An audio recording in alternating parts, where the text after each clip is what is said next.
This was recorded before the Unibasist accident. Enjoy. Cue lights. Test 1, 2. Test. Ready in 3, 2, 1. This is Blind Interviews. What's going on is Blind Views. And once again, I am joined by the Unibasist. Today, going to get off the music topic for a little bit, and we're going to talk about YouTube. And as always, there's only one way to start this off. Let's kick it off with a bomb. Death to sobriety.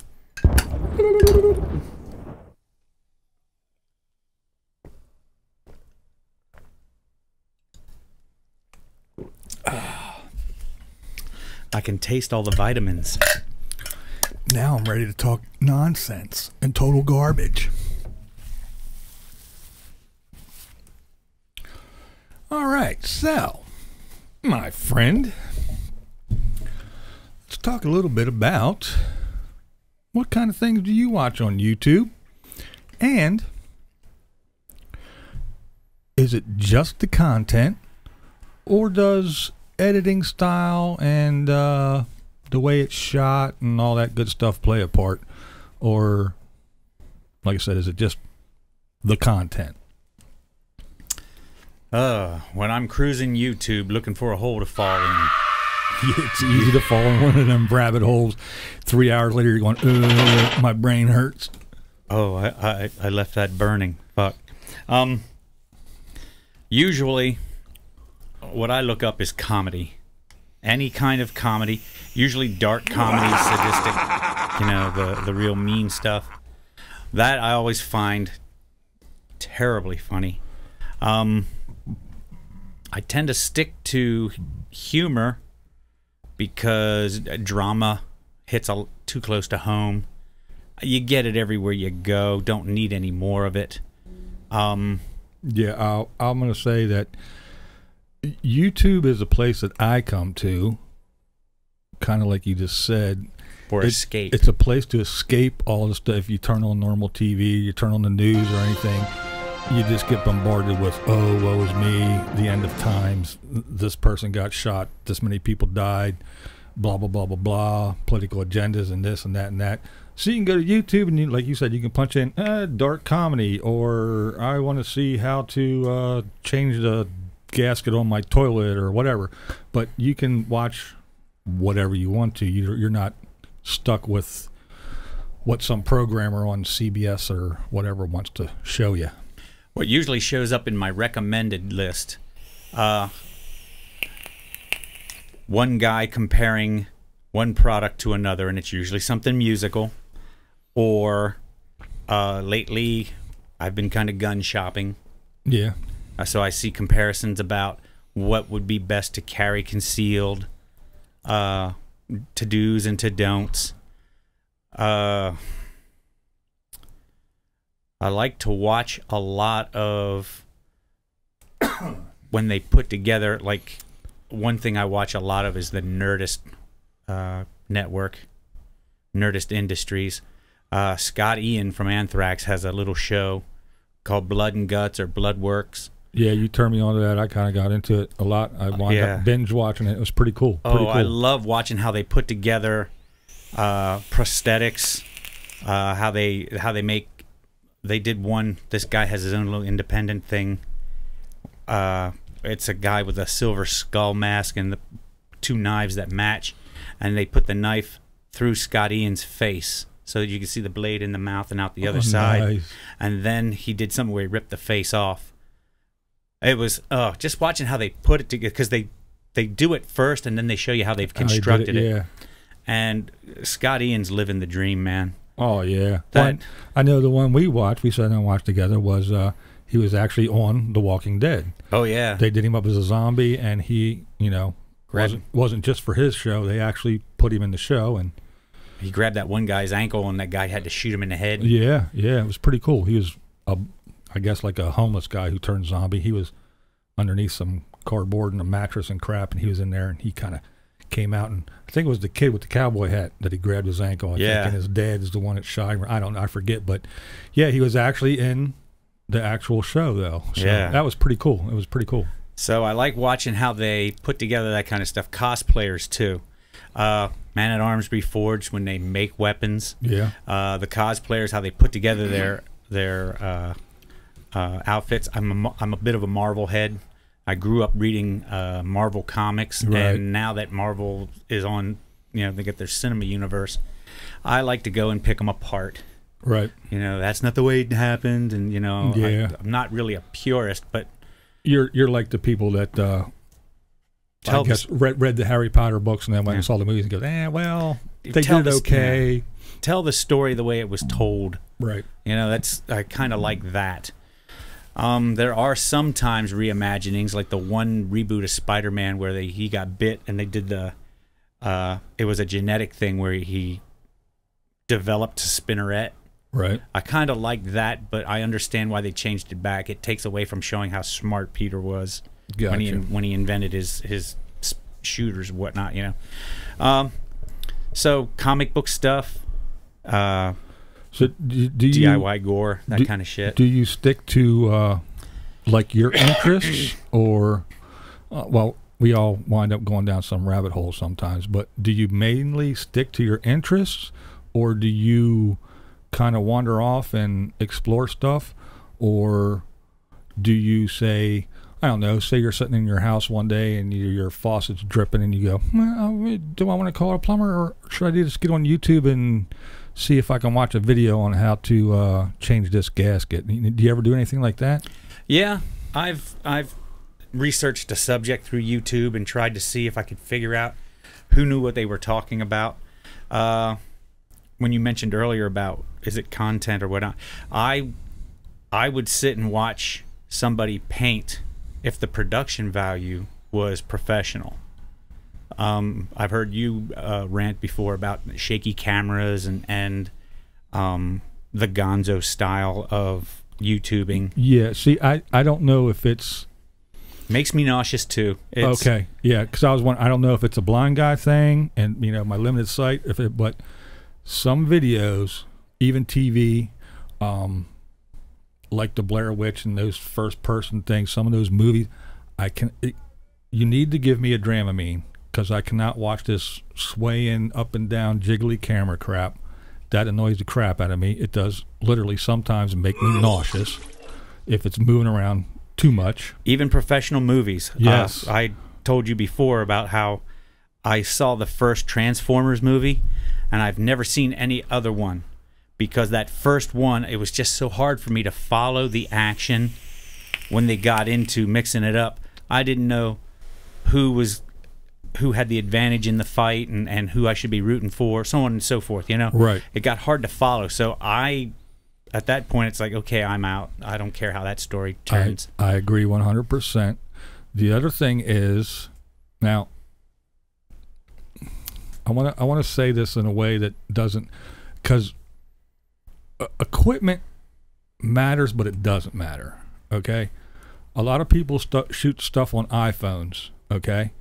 And if they hold it still and they do a good job at it, and if they're doing selfie style or whatever, it's watchable because it's there and it's steady. They're not really running. It's not like they're running and it's bouncing up and down. If they're walking and they can hold it steady and use their arm as a shock absorber, I can tolerate it. Now, if somebody's in a room, and I know when I first started, I did it. I had a camera and a mic, and all you heard was room echo and all kinds of noise and slapback, and it wasn't as bad for me, but it was a little bit annoying. What really bothers me with the sound is when people are outside and they're talking like this, and all you hear is it's a little windy today, as you can notice the trees. That drives me insane. Do you people not look at do you just record and hit upload and just go with it? Do you even look at it, some of you people, before you hit upload? Proof your videos. I mean a little bit. I mean, if it's that crappy, either redo it or just don't put. But I can't see how some of these people swing their camera around, whoosh, whoosh, whoosh. It's like, oh my God, I'm dizzy. I feel like I'm on a ride at a park, and now I'm listening to all kinds of noise. But they post it. Did you even watch it for 5 seconds and go, oh man, that's really horrible? Or no, you'll get once in a while you'll get something. Sorry about the audio will come scrolling across the screen. I can't hear a word you're saying. I hear birds and the wind blowing. So, yes. And I'm going to call out somebody. Sorry, Dave Hughes. Sometimes I made a whole video about it. That I like Dave, and I like the fact that he is in my age group. He's a radio head, so he knows all kinds of. He can rattle off. Oh yeah, in West Virginia in 1984, it was WLMM, and he knows all that crap. He knows the DJ's name and how long they were there and who replaced him and all that stuff. And he likes different kind of music than we like, but it's stuff that I know and recognize. And he knows a lot about it, and he's really knowledgeable. He's an interesting guy to listen to, and he's different. He's a different dude. But I made a video about it with him, with the camera on his hip, shooting up through his nose hole. And, yeah, I know who you're talking about now. Yeah, and I gave him, the guy with the not weird, but the wild, scraggly beard and stuff. He's a cool dude, but fuller brush face. Yeah, and I even gave him that award, Best Video of the Week, when it was.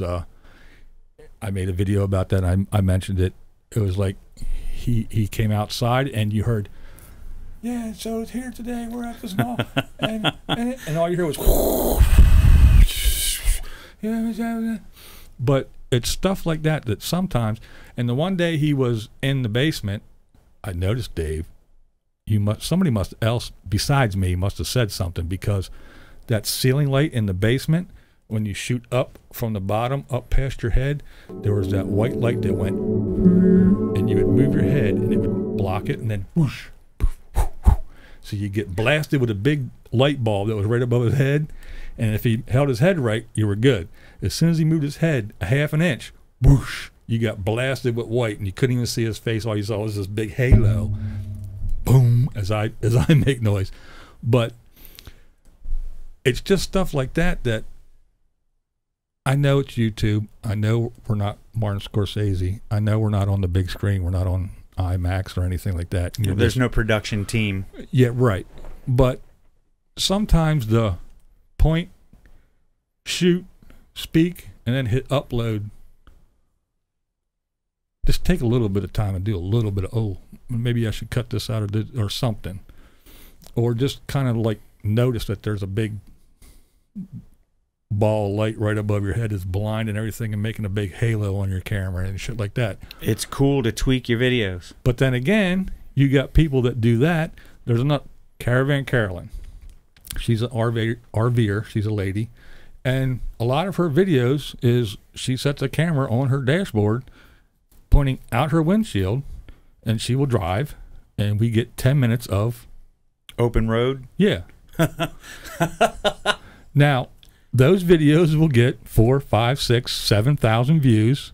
What happens if a bug hits like in front of the camera? And then our video will get like 100 views, but that will get 6,000 views. And he's prettier than the road, so yeah, I'm better than any tree in Washington State. Come on, I'm almost as tall as one. Huh. But no, like I said, I understand that, everybody doesn't have a $3,000 camera and, a $400 mic and all that stuff. But there are people out there that shoot on their iPhone only and still put out really decent videos. They take a little bit of time and edit their clips. They throw them together. And, they have cut scenes and they go back and forth, and it's really nice. And you can tell that, okay, yeah, they probably shot 2 hours worth of stuff and came up with a 15-minute video because they took that little bit of time. Or others that shoot a 20-minute video and post a 20-minute video. Turnaround time. It's all about the turnaround time. Yeah, it is. You know, I got to put one out every day. Whether I have something to say or not, I have to be a daily vlogger. And it's a new day. It's a fresh new day, so I have to say something. Whether I have anything to say or not, I'm just going to turn the camera on and talk. I got a tip for those people. Save it till they're interesting. Now, I'm not saying that I am the most exciting, the most entertaining channel on YouTube, but at least I do try to sit down and, you know, put things together and cut crap out and, you know, take a little bit of time and edit. Not trying to blow smoke up my own ass or anything. If you could see the other side of this room, you people would understand. Yeah. There's effort going into this on the back end. There is a lot of shit sitting here. In post. Yeah. That's how they say it in Hollywood, in post. And so, and I'm new at this. Still new. I haven't been doing this very long. And the other thing is I've been in bands forever, since I was probably like 16 years old. However, I was the light man. I was a lighting technician. So that means I was behind the scenes. Nobody saw me. Nobody cared who I was. I was not up in the spotlight. I made the spotlight. So for me to sit in front of a camera with the lights on me and a camera pointing at me, this is a whole new ball game for me. This is way out of my realm. And if you do go back and watch some of my old videos when I started, probably about a year ago now, yeah, they're pretty rough. They're pretty raw, and you can tell I just started. And I'll pat myself on the back. From then to now, I have progressed, so I hope I continue to progress and find my footing here in YouTube land. But the thing is I don't rely heavily on, I'll say, the production value. It is the content. It is the personality that I'm looking at. For instance, Dave, his production isn't good at all. He just shoots and he spins, and you can hear whatever's on his camera. It rattles and shakes, and he's pointing out. I get to see his nose hair every day and the bottom of his beard and stuff like that. But for the most part, he's an interesting dude. He has that personality, and he's knowledgeable about things that when he talks about them, I listen and I learn stuff, and it's stuff that we have in common. Then there's other people that have pretty decent equipment, and they'll take, say, some drone footage, and they'll mix it in with some the selfie style, where they'll hold the camera and they'll talk and they'll say, we're doing this and da da da da da da, and today we're going to go here, and then cut, and there'll be some nice drone footage of the area, and say their RV or whatever, and where they're at, and it'll be a nice thing. And then cut to you know, where they'll go, and they'll set the camera up, and they'll drive their RV past, you know. And then, you know, they have to stop and run back and get the camera, you know, and then set it up, you know. But they take that time to do all that stuff and set up those shots and do things. And when they're successful on YouTube, you can tell, because they take that ad money and their Patreon money and stuff, and you can see those guys that started out with their iPhone, now they have a better camera, and then 8 months later they have an even better camera and a gimbal, so you don't have the jiggly stuff. Now they're walking and everything's perfectly you know. Yeah. So you can see that, you know, they're like, hey, we're making money doing this YouTube, and they take that money and they put it back into YouTube, so you can see that they, you know, put the money back into equipment and stuff. And there's another guy who's real popular on YouTube. He's up there with PewDiePie, but it's Casey Neistat, and he is an actual filmmaker. But he shoots stuff on real expensive cameras, an iPhone, a little point and shoot that he has in a little pouch in his pocket, and he puts it all together. And when he sits down and edits it and does all the stuff he does in post, you can't tell that it's 3 or 4 different cameras. It looks like the same one. I'll tell you something I learned when I was actually a cable guy for a good 5 years. Cable guy. Oh yeah. Cable, what a bullcrap profession. But I'm sorry, I'm not trying to get down on the guys who do cable, just the companies that sell it to you. Yeah. They do. There's a lot of stuff going on in this world where they hide stuff in plain language. For example, today I went to see Thor Ragnarok. Right. I went to see an IMAX version. What I got was Thor Ragnarok in IMAX. What I missed was IMAX 3D. Oh. Usually I see these films in IMAX 3D, and they give you the glasses, and it's an awesome experience. Right. Today I paid $17.50 to see this, and there was no glasses. And I was like, "Don't I get glasses?" Oh no, this is just normal IMAX. Oh, man. I said, "So IMAX isn't the whole 3D thing?" No. And the little girl behind the counter took the time to explain it to me. It didn't stop me from feeling cheated. Right. But like I said, $17.50 to see Thor Ragnarok, and a good movie. It was a really good movie as far as the Marvel stuff goes. They're introducing more humor. They're loosening up on the characters somewhat. The two that have been in there, the two they used, Thor and Banner, really reminded me of like a Bing Crosby, Bob Hope roadshow kind of thing. You know, it was... That's funny. Yeah, the Hulk has a lot of speaking parts, and he was really kind of a dick. It was funny. No, I'm sorry, it's not a spoiler. I say no spoilers. Yeah, it's not a spoiler, but when you see the commercial where they have the little combat in the arena. After the combat, Thor wakes up in a room with the Hulk there. He doesn't transform back. You know, he's the Hulk. And they start talking, and the Hulk is like a child, a dicky little child, you know? It was so great. But anyway, we're going to move on from that because I don't want to give away nothing. I'm going to start talking about it. Yeah, don't talk about it. But what kind of, like you said about the IMAX thing, the other thing is... I wanted to talk about the cable. If you go all crazy and do all this elaborate stuff and with all your fancy equipment and you upload it to YouTube, it gets uploaded to a certain format anyway. Exactly. That's what I meant to say. That's what I meant to say with the cable. I got off track with Thor. But when I was working cable, a lot of customers would complain that the picture wasn't what was advertised. They were expecting digital crystal clear. Right. And that's what they were getting up to a point. You own the receiver, which is the television. Right. So whatever television you have, whatever it's capable of. Correct. That's the part that a lot of these people were missing.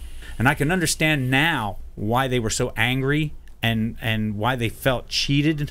Right. Because the cable company purposely put it in there to sell it to you, much like I did today when I got, I'm going to go see the IMAX. Oh, it's not the IMAX 3D. Right. So...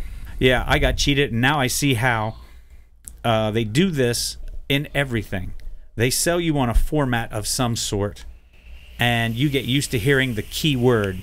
Like, for example, when everybody makes copies, they make a Xerox, because that's the company. Right. So, say Xerox makes an HD copier. You know, now you can look into your copy and see the future, if you wish, or whatever, you know. If you miss that one technical piece there, the HD, you get just a regular plain copy, and people will do that. Yeah. People are geared to hear the first couple of beats and then move on. So when you get like your cable company, they want to sell you the digital box. Well, if you have an analog television, you're not going to get a digital picture. Well, I guess the big thing is 4K. Yeah. This is broadcast in 4K. If you can watch it in 4K. Well, if you have a 1080p TV, you're fucked. You're not watching it in 4K. Sorry. Yeah. You know, and that's a lot of things. I mean, you can do all kinds of crap, and you can record it in whatever the highest resolution your camera has, even if you have an 8K camera or these new ones or whatever they are. Correct. And you go hit upload. Guess what? It's getting uploaded to YouTube in their standard format. Yeah, and you can't help it. It's what they're now making standard. And even if they did offer this, you know, you like that YouTube Red. What if they made a YouTube Prism where you would get stuff like in the fourth dimension. Right. If your monitor does not project in the fourth dimension, you're SOL. Right. You know, so you got to do your research and your homework on this kind of stuff. So, but for me, again, back to the original thing is content. Content is first for me. Like, you know, if I'm in the mood for comedy, or I want to see what the Wheeled Wonders are doing, or if I have you know, like that leaky faucet thing, and I'm looking to buy something, and or how to make my cat quit pissing on the rug. Right. But if I'm looking at, okay, what are these new air fryers like? I'll go type it in and I'll watch a couple of videos on people doing, you know, reviews on this air fryer. Does it do French fry? Does it do chicken? Whatever, you know. Can it do shrimp? So content is first. And then if I'm looking and I see a bazillion of these things and I start clicking, the first time I see this, and you didn't send me a Dramamine, poof, next, I'm on to the next one. So it's content first for me, and then it is the production. If people put in the time, a little bit of time, and not just point and shoot and go nuts like they're doing ooh, look, there's a car crash, and they pull out their phone and start filming and jiggling and running around, that's one thing for that. But if you're actually making a YouTube video and you got that thing flying around and there's wind in the back and I can hear a damn word you're saying without subtitles, no, sorry, next. But I watch all kinds of stuff on YouTube. I mean, I have a wide variety of interests, and I just made a video not too long ago, I guess it was my last one, but it was about, you know, I don't like cookie cutter people. You know, if you're following trends and, you know, oh, pastels are in, I got to run out and buy pastels. Oh, pastels are out now. It's mixed patterns. It's stripes with flowers are in now. Now I have to go change my work. And you're one of those, and oh, this is the newest haircut, and I need these sneakers. If you're those people, nah, I hate those kind of people.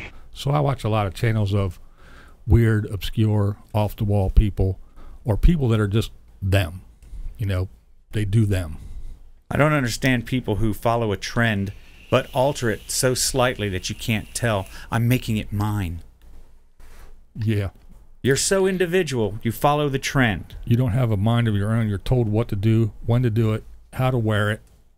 So you're not a trendsetter at all. But that's the kind of stuff I watch. If I need to know something, that's the greatest thing about YouTube. I want to buy something. Yeah, you can go on and you can read all the bull crap you want, say on Amazon or something. Yeah. Oh, I give it 5 stars. It arrived today. It was awesome. I didn't get a chance to use it yet, but I opened the box and it looks really cool. It's 5 shiny. Stars. It's 5-star shiny. Wrong. No, dear, that's wrong. So I like to watch YouTube videos. I actually like to watch people use it. And so here it is. This is what it is. Now, the unboxing crap drives me nuts sometimes. Here's the box. It says this on the front. On the side, it says manufactured in China. On the back, it gives you a list of what's inside. Let's open it up now. Ooh, lots of styrofoam. Here is the instruction manual. Here is your registration card. Look, here's a bag of screws. Stop it. Wow. Pull it out, say, here it is. Let's put it together. It took me 20 minutes. I needed a screwdriver and a wrench. Here's how it works. I don't need to know every step of the way. I have to open the box now. Look, a plastic bag. I'll tell you what I get into a lot. There's a whole drive lately about political this and political that. Yeah. I saw a video of a black guy. I think it was a TED Talk, and he was talking about the echo chamber, where like on Facebook, they throw back the same thing that you like, so you hear what you want to hear as far as news, events, etc. And he said he made up a profile that was white, redneck, far right kind of stuff. And he said the news that he got was very, very different. And I thought that was like one of the smartest moves I've ever heard. So I like to watch political videos. There are some like Ben Shapiro I watch, and Ben Shapiro is straight up fact. He just tells it how he thinks it is. And I'm not saying he's wrong or he's right. I'm just saying he tells it how he thinks it is. And there are other people who do that same kind of thing. And right. I watch their videos, and there are things in there that make sense in that context. Now, not everything is always in the context they present it. Gotcha. Yep. So I watch, and then I go to the comedy part, which is stuff like all the people who used to be on The Daily Show, Samantha Bee, Jordan Klepper, John Oliver. I watch their stuff, and she's not on The Daily Show, but Sarah Silverman. That's the other side, the left part. Right. And yeah, the guy from the TED Talk was right. There is stuff I don't want to hear Sarah Silverman talk about, or Samantha Bee, but I will watch Samantha Bee because a lot of her stuff is like Ben Shapiro in its context is correct. I'm not really left or I'm not really right. I like to think I'm straight down the middle. Yeah. With some common sense. That's kind of the way I feel myself. But there's stuff that Ben Shapiro says that I think you really need to be more on the street before you make that judgment. Yeah. And then there's stuff I hear Samantha Bee say that I think, can we get off this pro-woman, pro-left, pro-Hillary, pro-whatever, you know? As far as that election went, no one was right for the job. I agree. You know? Some would have to label us a libertarian, whatever, because I'm kind of the same way. I'm a Taurus. I feel I feel that a gay guy should be able to get married and carry a concealed weapon. So if that makes me a libertarian, I guess I'm a libertarian. I don't know. I stand in the middle of the aisle, and I give my finger to both sides, because this Republican Democrat crap, this two-party system, I think is anyway, getting way off the subject here. But that's what we watch on YouTube. It kind of is. Yeah, it kind of is, because you get into these moods. And that's the greatest thing about YouTube, I think, is because whatever mood you're in or whatever you're looking for, you can find it. You don't have to look at some kind of guide to see what's coming on at what time and set your DVR or wait to watch it. Or best yet, the corporate commercials are killing me. Yeah. 4 seconds, now I got my video. Oh, that's so perfect. And you can watch whatever you're in the mood for. If you want to laugh and you just want to get away from it all and you just want to watch comedies, you can watch it. If you need to know how to, whatever, like I said, hang drywall, finish drywall, or fix your leaky sink, paint your nails. If you are in the, like you just said, you're in the market to buy a new handgun, okay. Well, I was looking at these three. Okay, let's go watch some videos and see what people have to say about them. And, you know, it's like anything else. You have to weed through the stuff and figure out for yourself, use your own common sense and your judgment, and say, this guy's full of shit. This guy seems like he knows what he's talking about. This guy, no matter what, he's going to be loving, you know, if you don't have a Glock, you don't have a gun, so whatever. But you can figure that out for yourself. But you have a wide array of things and people and different personalities to watch. And I think that without that little bit of personality that you can kind of connect to on the other side, that, you know, you're just going to click on to the next one. At least it is for me. I mean, I can't just watch anybody. Yeah. I have to have a little bit of like, okay. Yeah, anybody can do a cut and dry, informational, statistical kind of video. This is what we got. This is what it does. This is how it performs. Thank you for watching. Subscribe. My Patreon. Blah, blah, blah, blah. Right. You know, yeah. That's... Don't forget to support this channel. Yeah. Give me a big thumbs up my butt. 'Cause it's uncomfortable at first, but I get used to it. That's it. We'll just ease it in. Tastes like Jaeger. All right, this one's getting a little bit long. We're getting a little bit long-winded and kind of almost got off topic there. So we'll reel it in, and we will say Thank you to the Unibasist again for joining us. My pleasure. This is Blind Views, and as always, that's the way we see it. What we do here is go back.